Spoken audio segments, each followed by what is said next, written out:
मेरे छात्र छात्राएं कैसे हैं। आशा करते हैं कि आप लोग अवश्य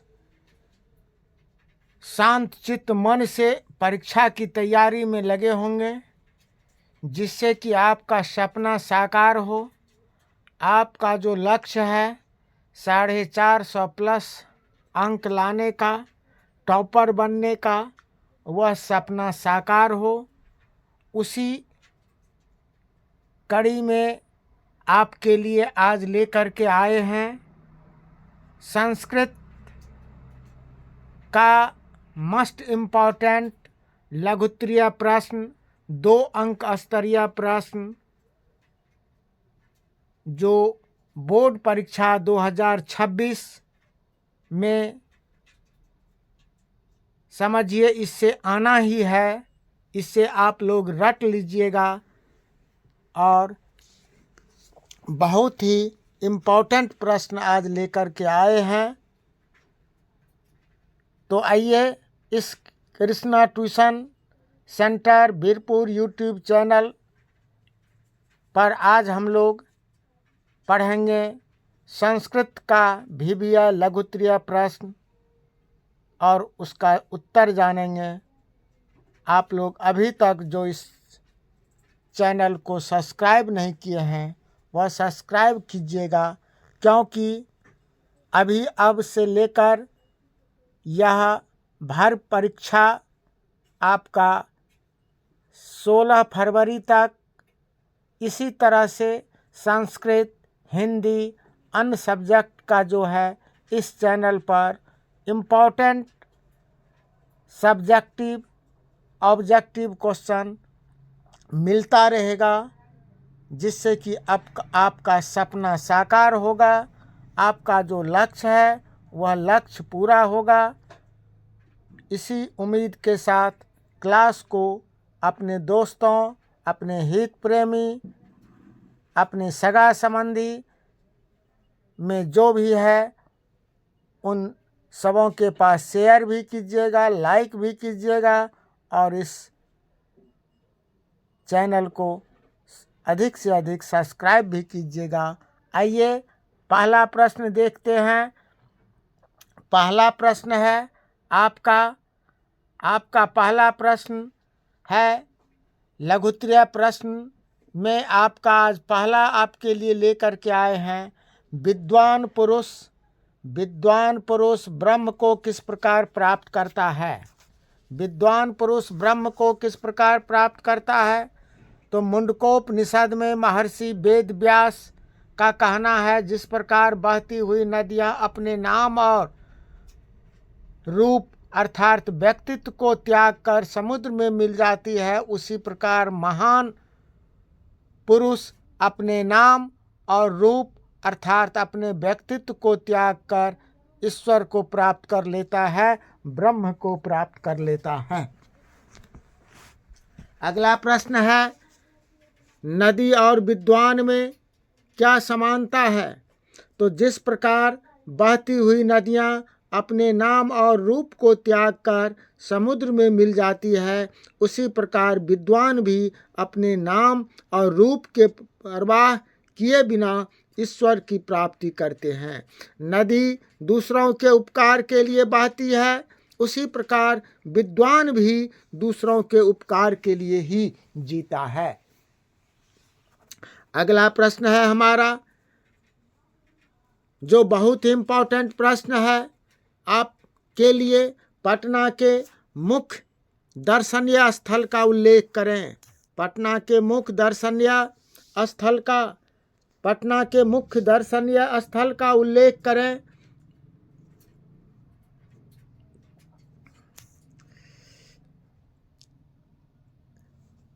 तो पटना के मुख्य दर्शनीय स्थलों में संग्रहालय, उच्च न्यायालय, सचिवालय, गोलघर, तारामंडल, जैविक उद्यान, मौर्यकालिक अवशेष, महावीर मंदिर, गुरुद्वारा आदि पटना के मुख्य दर्शनीय स्थल है।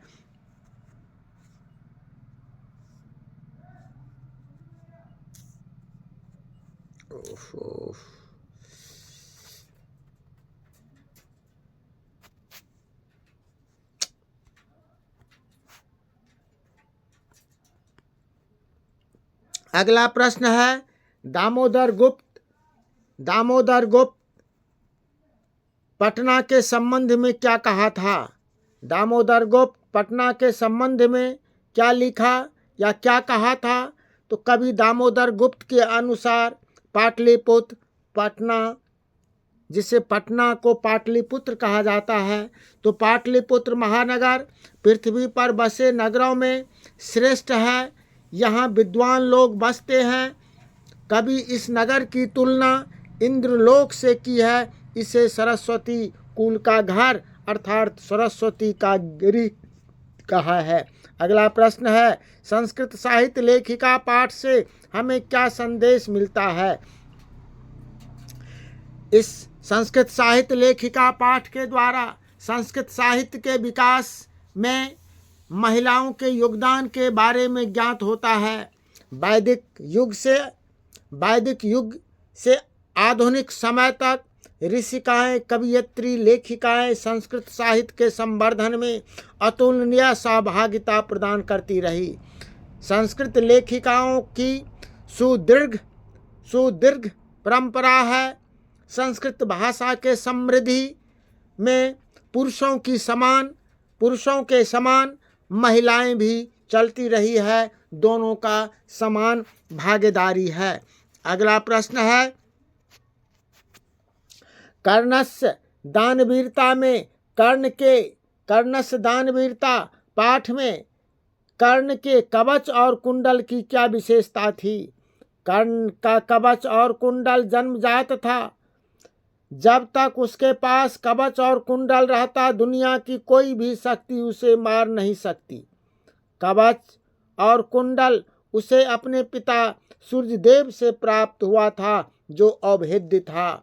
अगला प्रश्न है, राजशेखर ने पटना के संबंध में क्या लिखा?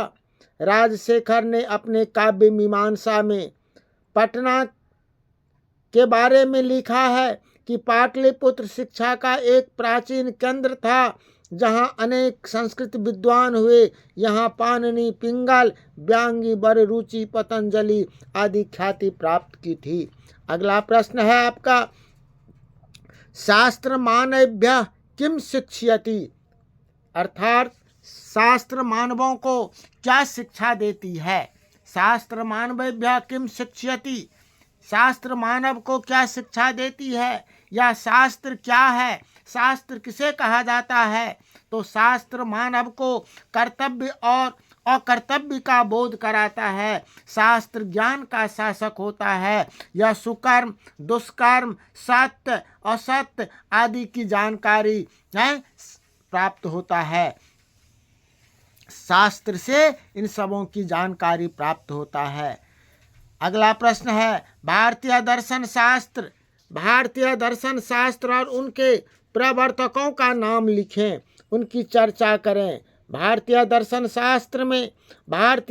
शास्त्र 6 हैं, जिसमें सांख्य दर्शन जिसके प्रवर्तक कपिल, योग दर्शन के प्रवर्तक पतंजलि, न्याय दर्शन के प्रवर्तक गौतम, वैशिक दर्शन के प्रवर्तक कन्नाद और मीमांसा दर्शन के प्रवर्तक जैमिनी तथा वेदांत दर्शन के प्रवर्तक बादरायण ऋषि हैं।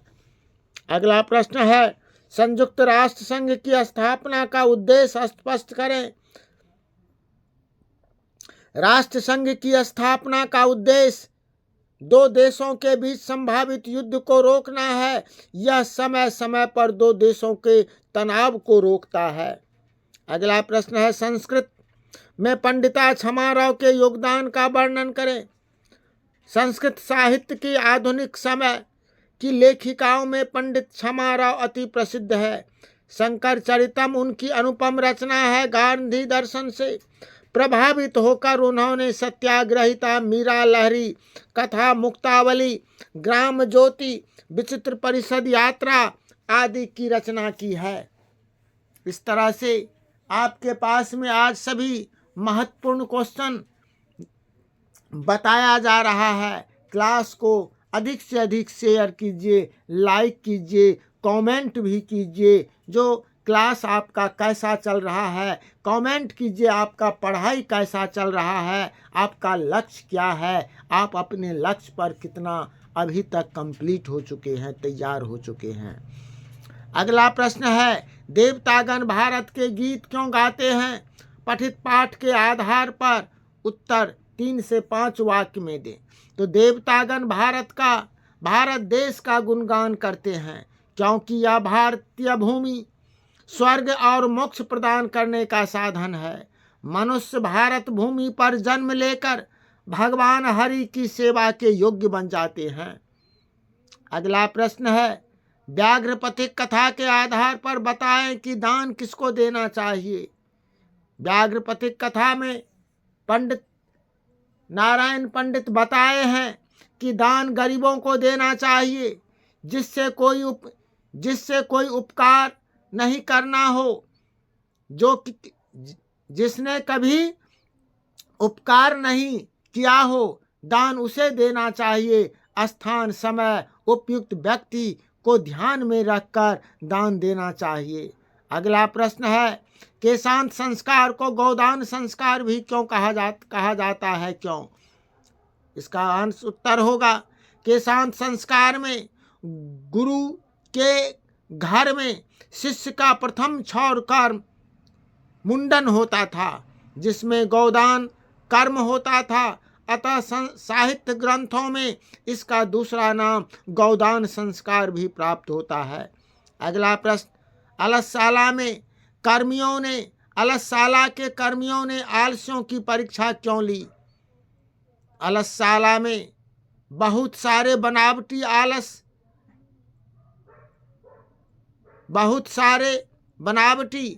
आलसी धारण कर अन्न और वस्त्र प्राप्त करने लगे। आलस ग्रहण कर अर्थात आलस बन करके कपट रूप से, धूर्त रूप से अन्न और वस्त्र प्राप्त करने लगे, जिससे अलसशाला का खर्च बढ़ गया। अधिक खर्च को देखकर वहां के कर्मियों ने आलसियों की परीक्षा ली। अगला प्रश्न है, विश्व शांति पाठ के आधार पर उदार हृदय पुरुष के लक्षण बताएं, अर्थात उदार व्यक्ति का क्या लक्षण है। तो विश्व शांति पाठ के अनुसार उदार हृदय वाले पुरुष का लक्षण यह है कि किसी को पराया नहीं समझता है, जबकि उसके लिए सारी धरती अपना ही है, अपना परिवार के समान होता है, अपना कुटुंब के समान होता है। उदार हृदय वाले के लिए सारा संसार कुटुंब के समान होता है। इसीलिए तो कहा गया है वसुधैव कुटुंबकम। उदार चरित्र वालों के लिए संपूर्ण पृथ्वी अपना परिवार के समान होता है। अगला प्रश्न है, कर्ण की चारित्रिक विशेषता का वर्णन करें। कर्ण की चारित्रिक विशेषता का वर्णन करें। दानवीर कर्ण एक साहसी और कृतज्ञ आदमी था। वह सत्यवादी और मित्र का विश्वास पात्र था। दुर्योधन द्वारा किए गए उपकार को वह कभी नहीं भूला। उसका कवच और कुंडल अभेद्य था, फिर भी उसने इंद्र को दान स्वरूप दे दिया। यह दानवीर था, कर्ण दानवीर था। कुरुक्षेत्र में वीर गति को पाकर भारतीय इतिहास में अमर हो गया। अगला प्रश्न है, मंदाकिनी नदी का वर्णन। मंदाकिनी वर्णनम पाठ में श्री राम सीता को किन किन रूपों से संबोधित करते हैं। परम पावनी गंगा की शोभा के वशीभूत राम सीता को उसकी सुंदरता का निरीक्षण करने के लिए अपने भाव को प्रकट करते हैं और उसी भाव के क्रम में हे सीते, हे प्रिय, हे विशालाक्षी, हे शोभने, हे कल्याणी आदि संबोधन से संबोधित करते हैं। अगला प्रश्न है, हमारी मातृभूमि कैसी है। हमारी मातृभूमि कैसी है।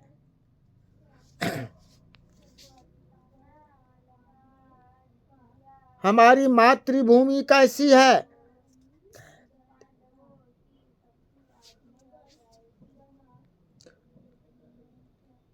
हमारी मातृभूमि कैसी है? भारत प्रतिवर्ष भारत अति प्रसिद्ध देश है। यहाँ की भूमि सदैव पवित्र और ममतामयी है। यहाँ विभिन्न जातियाँ और धर्मों के लोग एकता भाव के साथ रहते हैं। यह अपनी मातृभूमि के बारे में जो भागवत गीता में बताया गया है, जो भारतवर्ष अति प्रसिद्ध देश है, यहाँ की भूमि सदैव पवित्र और ममतामयी है। यहाँ विभिन्न जातियों और धर्मों के लोग एकता भाव के साथ रहते हैं। अगला प्रश्न है, अन्न और धन और दवा किसे देना चाहिए? व्याघ्र पथिक कथा पाठ के माध्यम से बताया गया है कि धन उचित व्यक्ति जो निर्धन हो, गरीब हो, उसे देना चाहिए, और दवा देना उसे उचित है जो रोगी है। अर्थात धनवान को धन और निरोगी को दवा देना उचित नहीं है। प्रश्न क्या है, फिर से समझिए। धन और दवा देना किसे उचित है? तो व्याघ्रपतिक कथा में बताया गया है कि धन उचित निर्धन को देना चाहिए, गरीब को देना चाहिए, और दवा रोगी को देना चाहिए। धन धनवान को और दवा निरोग को देना उचित नहीं है। अब है सभी संस्कार का नाम लिखें, या इस प्रश्न को ऐसे भी पूछता, संस्कार कितने हैं, नाम लिखें, या संस्कार के बारे में क्या जानते हैं? तो लिखेंगे संस्कार कुल 16 है। जन्म पूर्व संस्कार 3 है, जिस 3 में आता है गर्भाधान, पुंसवन और सीमंतोन्नयन। इसी तरह से शैशवावस्था में 6 संस्कार होता है, जात कर्म, नामकरण, निष्कर्मण, अन्नप्राशन, चूड़ाकर्म और कर्णभेद। शैक्षणिक संस्कार 5 होते हैं, अक्षरारंभ, उपनयन, वेदारंभ, केशांत और समावर्तन। यौवनावस्था में अर्थात गृहस्थ संस्कार में विवाह संस्कार आता है, तथा व्यक्ति उसके बाद अंतिम समय में मरने के बाद, मृत्यु के बाद उसका अंत्येष्टि संस्कार किया जाता है।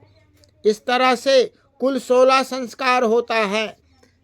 जन्म पूर्व 3, शैशव संस्कार 6, शिक्षा संस्कार 5 और गृहस्थ संस्कार 1 तथा अंतिम संस्कार जो मरने के बाद किया जाता है। इस तरह से कुल 16 संस्कार होते हैं। अगला प्रश्न है, मंदाकिनी वर्णन पाठ से हमें क्या संदेश मिलता है? मंदाकिनी वर्णन पाठ महर्षि वाल्मीकि के द्वारा रचित रामायण के अयोध्या कांड के 95वें सर्ग से संकलित है। क्या लिखेंगे?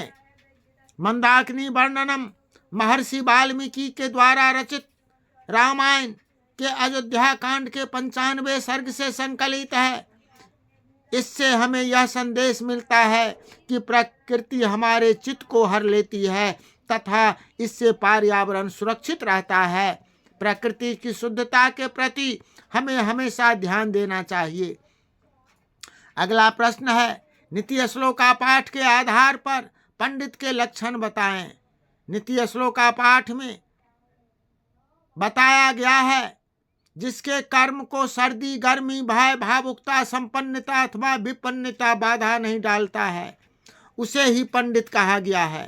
तथा सभी जीवों के आत्मा के रहस्य को जानने वाले, सभी कार्यों को जानने वाले और मनुष्यों के उपाय को जानने वाले व्यक्ति ही पंडित कहा जाता है। अगला प्रश्न, कर्मवीर कथा के बारे में परिचय दें। 5 वाक्यों में कर्मवीर कथा का 5 वाक्यों में परिचय दें। कर्मवीर कथा में एक पुरुषार्थी की कथा है। वह निर्धन एवं दलित जाति में जन्म लेकर विपरीत परिवेश में रहकर भी प्रबल इच्छा शक्ति तथा उन्नति की उत्कट कामना के कारण उच्च पद पर पहुंचता है। यह कथा किशोरों में, बच्चों में आत्मविश्वास और आत्मसम्मान उत्पन्न करती है, विजय के पथ को प्रशस्त करती है। ऐसे कर्मवीर हमारे लिए आदर्श होते हैं।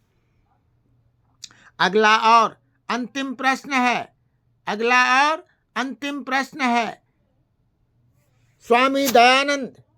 स्वामी दयानंद कौन थे? समाज सुधार के लिए क्या किया? स्वामी दयानंद समाज सुधारक थे। उन्होंने समाज की गलत रीतियों को लोगों के साथ मिलकर दूर करने का प्रयास किया तथा डीएवी शिक्षण संस्था की स्थापना की। तो प्यारे छात्र छात्राएं, इस तरह से हम लोग आज संस्कृत का महत्वपूर्ण BBI 25 2 अंक स्तरीय प्रश्न को आज देखें। आप लोग इसे कंप्लीट कर लीजिएगा। साथ ही इस क्लास को लाइक कीजिएगा, लाइक और शेयर कीजिएगा, सब्सक्राइब भी कीजिएगा जो अभी तक नहीं किए हैं। इसी आशा के साथ आप तमाम छात्र छात्राओं को पुनः अनिल सर का बहुत बहुत धन्यवाद। जय हिंद।